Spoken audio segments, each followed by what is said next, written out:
BRICA projects are really going to be a big bang for global investment in a region which today still needs a lot of infrastructure. 65 countries are involved.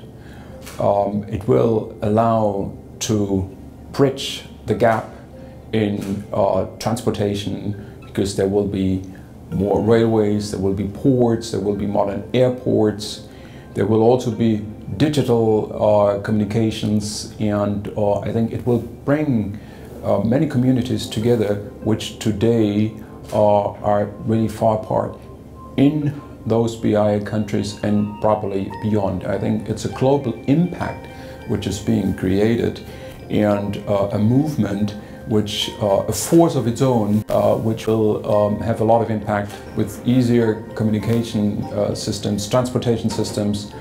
It will allow more exchanges for tourism, for instance, and it's very important that people are able to go easily from one country to another.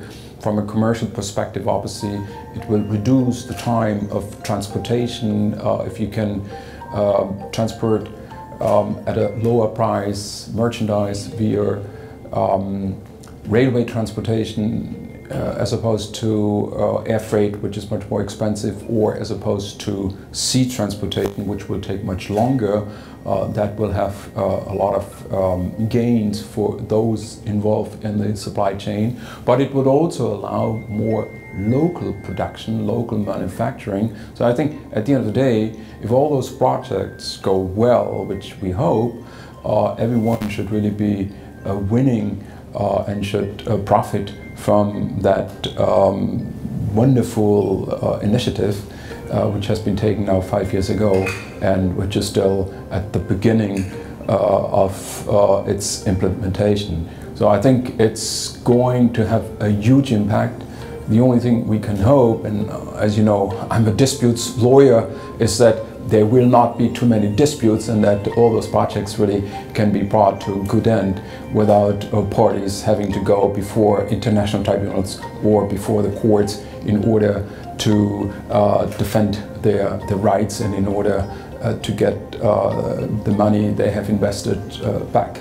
Well, one would think so, but I think you have to be aware of the fact that those 65 countries which are involved in the Belt and Road Initiative are very diverse, are not part of one economic union.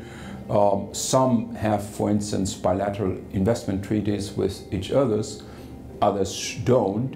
And so I think before we can talk about a full integration, what it will certainly do is it will bring the business ties, the economic ties, the trade ties closer, and their government action will probably be needed in order to allow those ties really to become reality.